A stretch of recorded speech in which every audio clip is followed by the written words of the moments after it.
আমাদের মেয়েদের উপরে, আমাদের বোনদের উপরে, আমার মাদের উপরে যেভাবে ওরা অশ্লীল আচরণ করেছে, এমনকি আমাদের মেয়েদের বোরখা পর্যন্ত ছিঁড়ে ফেলছে, ওড়না ছুটাই ফেলছে। এ কোন আচরণ? আমাদের সম্মানিত সেনাবাহিনীরা নাকি, অর্থাৎ তারেক রহমান এবং বিএনপির জন্য নাকি জিব্বা দিয়া পা চাইটা বিএনপির জন্য, বিএনপির জন্য রাস্তা পরিষ্কার করে। এটা কোনো জামাতের লোকদেরকে বলবো, আপনারা ক্ষমতায় যেতে পারেন নাই, ক্ষমতায় যাওয়ার জন্য রঙিন স্বপ্ন দেখছেন, কিন্তু ক্ষমতায় যাওয়ার আগেই আপনাদের যে আচরণগুলো অত্যন্ত প্রশ্নবিদ্ধ, অত্যন্ত দুঃখজনক। আমরা ধিক্কার জানাই। আমাদের গর্ব বাংলাদেশের সেনাবাহিনী, সেখানে ঢাকা কত আসন? তারেক রহমানের 17 আসন। সেই 17 আসনের জামাতের প্রার্থী সেনাবাহিনী সম্পর্কে যে কুরুচিপূর্ণ যে বক্তব্য, যে আলোচনা করছেন, আজকে সেটা ফেসবুকে, মিডিয়ায় ভাইরাল হয়ে গেছে। কি বলেছেন? কত বড় ঘৃণিত!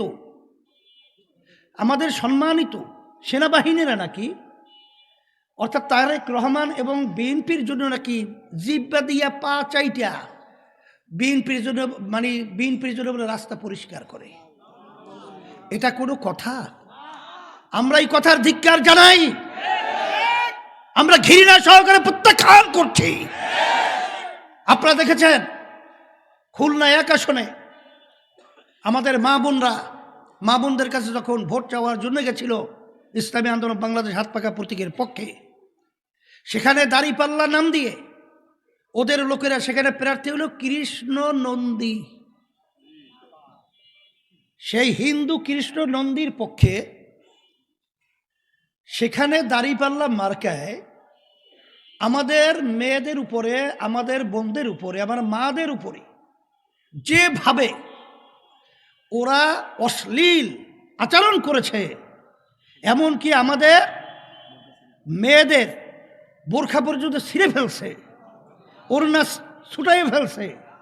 এ কোন আচরণ? এই আচরণ আমরা কঠিনভাবে ধিক্কার সহকারে আমরা প্রশাসনকে বলবো, আমাদের অন্তর্বর্তীকালীন সরকারকে বলবো, নির্বাচন কমিশনকে বলবো, যদি এর প্রতিকার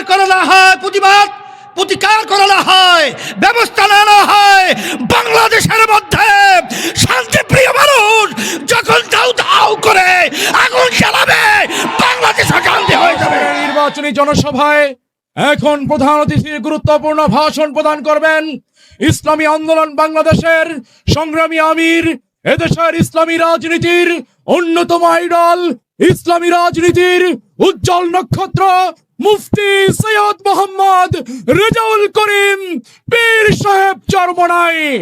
নারায়ে তাকবীর, নারায়ে তাকবীর। ঢাকা চরের পার্টি, হাত পাখার ঘাটি, নারায়ে তাকবীর। আসসালামু আলাইকুম ওয়া রাহমাতুল্লাহি ওয়া বারাকাতুহু।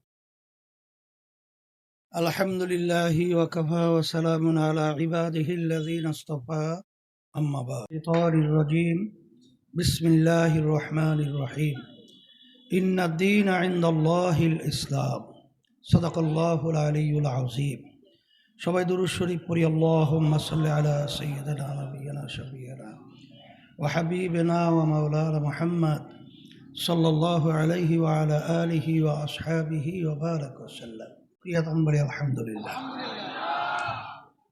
2026 এই ফেব্রুয়ারিতেই 12ই ফেব্রুয়ারি জাতীয় নির্বাচন হবে।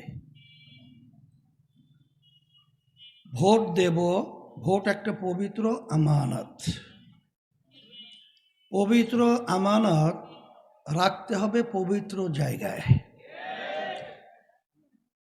যত নীতি আদর্শ রয়েছে এর ভিতরে সবচেয়ে উত্তম পবিত্র নীতি আদর্শের নাম হলো ইসলাম।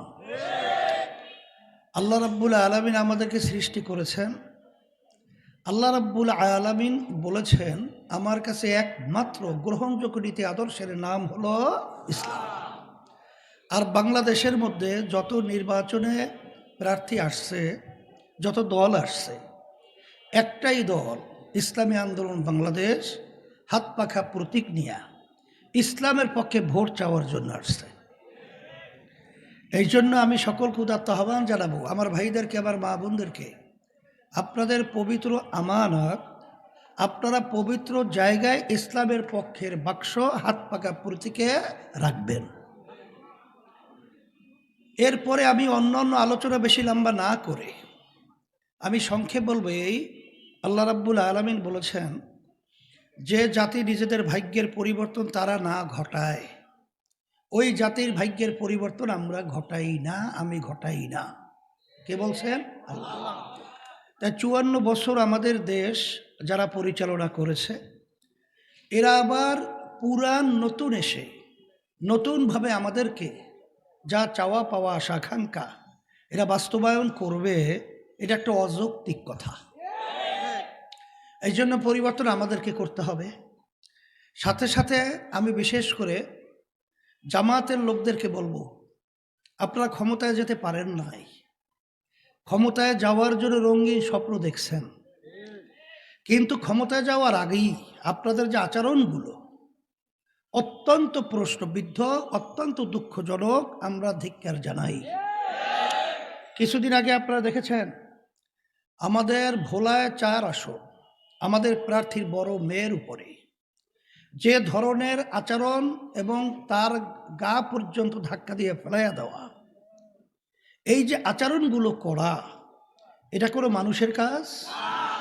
যারা ইসলাম নাম দিয়ে এই ধরনের আচরণ করে, ওটা ইসলামী দল হতে পারে না। আপনারা দেখেছেন আমাদের গর্ব বাংলাদেশের সেনাবাহিনী, সেখানে ঢাকা কত আসন? তারেক রহমানের 17 আসন। সেই 17 আসনের জামাতের প্রার্থী সেনাবাহিনী সম্পর্কে যে কুরুচিপূর্ণ যে বক্তব্য, যে আলোচনা করছেন, আজকে সেটা ফেসবুকে মিডিয়ায় ভাইরাল হয়ে গেছে। কি বলেছেন? কত বড় ঘৃণিত আমাদের সম্মানিত সেনাবাহিনীরা নাকি, অর্থাৎ তারেক রহমান এবং বিএনপির জন্য নাকি জিব্বা দিয়া পা চাইটা বিএনপির জন্য, মানে বিএনপির জন্য রাস্তা পরিষ্কার করে। এটা কোনো কথা? আমরা এই কথার ধিক্কার জানাই, আমরা ঘৃণা সহকারে প্রত্যাখ্যান করছি। আপনারা দেখেছেন খুলনা 1 আসনে আমাদের মা বোনদের কাছে যখন ভোট চাওয়ার জন্য গেছিল ইসলামী আন্দোলন বাংলাদেশ হাত পাকা প্রতীকের পক্ষে, সেখানে দাঁড়িপাল্লা নাম দিয়ে ওদের লোকেরা সেখানে প্রার্থী হলো কৃষ্ণ নন্দী। সেই হিন্দু কৃষ্ণ নন্দীর পক্ষে সেখানে দাঁড়িপাল্লা মার্কায় আমাদের মেয়েদের উপরে, আমাদের বোনদের উপরে, আমার মাদের উপরে যেভাবে ওরা অশ্লীল আচরণ করেছে, এমনকি আমাদের মেয়েদের বোরখা পর্যন্ত ছিঁড়ে ফেলছে, ওড়না ছুটাই ফেলছে। এ কোন আচরণ? এই আচরণ আমরা কঠিনভাবে ধিক্কার সহকারে আমরা প্রশাসনকে বলবো, আমাদের অন্তর্বর্তীকালীন সরকারকে বলবো, নির্বাচন কমিশনকে বলবো, যদি এর প্রতিকার করা না হয়, ব্যবস্থা নেওয়া হয়, বাংলাদেশের মধ্যে শান্তিপ্রিয় মানুষ যখন দাউ দাউ করে আগুন জ্বালাবে, বাংলাদেশ অশান্তি হয়ে যাবে। এই জন্য আমি পরিষ্কারভাবে বলছি, ক্ষমতায় যেতে পারে নাই, এখনই দেখি গোপনে তারা আমেরিকার সাথে বৈঠক করে। ক্ষমতায় যেতে পারে নাই, এখনই গোপনে ভারতের সাথে বৈঠক করে। বৈঠক হবে এটা স্বাভাবিক, গোপন কেন? গোপন কেন? সেখানে খ্রিস্টানদের সাথে বৈঠক করার পরে বলেছে তারা শরিয়া আইন দেশ চালাবে না। শরিয়া বলতে আপনারা কি বোঝেন? আমরা নামাজ পড়ি, এটা শরিয়া। আমরা রোজা রাখি, এটা শরিয়া। আমরা ঈদের নামাজ পড়ি, এটা শরিয়া। আমরা হজ করি, এটা শরিয়া। তাই শরিয়া অনুযায়ী আপনারা রাষ্ট্র চালাবেন না, নামাজ বন্ধ করে দিবেন? তাহলে ইসলাম নামটা লাগালেন কেন? ওটাকে সরাইয়া ফেলেন। তবে ভালো করে জেনে রাখেন, ইনসাফের রাষ্ট্র প্রতিষ্ঠিত করবেন। কোন ইনসাফ? আমাদের যে বাংলাদেশের মানুষ সেই আমেরিকার ইনসাফ দেখতে চায় না, ভারতের ইনসাফ দেখতে চায় না, আমরা ইনসাফ দেখতে চাই, ইসলামের ইনসাফ, মদিনার ইনসাফ। এই জন্য আমি সকলকে উদাত্ত আহ্বান জানাচ্ছি, আমার বড় ভাই, আমার শ্রদ্ধেয় বড় ভাই, আমার ভাই, আমার বড় মুসাদ্দিক বিল্লাল মাদানী, এখানে আমার দাদা, আমার বাপ সহ এখানে তাদের আন্তরিকতা সম্পন্ন ঘরে ঘরে আমার ভাইরা মা বোনরা রয়েছেন। আমি সকলকে আবদার সহকারে জানাচ্ছি, আসেন ঢাকা চাইরে আমার বড় ভাই মুসাদ্দিক বিল্লাল মাদানীকে আপনারা ইসলামের পক্ষে, ন্যায়ের পক্ষে আপনারা হাত পাখা প্রতীকে ভোট দিয়ে যদি জয়যুক্ত করতে পারেন, আমি আপনাদেরকে ব্যর্থহীন কণ্ঠে বলতে পারি, আল্লাহর রহমতে আপনাদের মুখে হাসি ফুটবে ইনশাআল্লাহ। এখন সময় তো বেশি নাই, মাত্র কয়েকদিন। এখন কিন্তু রুটিনকে ভেঙ্গে দিন নাই রাত্র নাই, আমরা আমার ভাইদের কাছে, মা বোনদের কাছে আমরা যাব, ইসলামের পক্ষে হাত পাকা প্রতীকের পক্ষে আমরা ভোট চেয়ে মুসাদ্দিক বিল্লাল মাদানী সহ সারা বাংলাদেশের হাত পাকা প্রতীকের প্রার্থীকে আমরা বিজয় করব।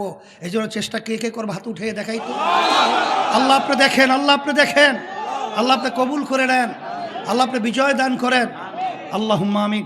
আমি হাত পাকা প্রতীক আমার ভাইয়ের হাতে উঠিয়ে দিয়ে আপনাদের সামনে আমানত হিসেবে রেখে গেলাম, আল্লাহ কবুল করে নেয়। রব্বানা আতিনা ফিদ দুনিয়া হাসানা ওয়া ফিল আখিরাতি হাসানা ওয়া কিনা আযাবান নার বিরহমাতিকা ইয়া আরহামার রাহিমিন।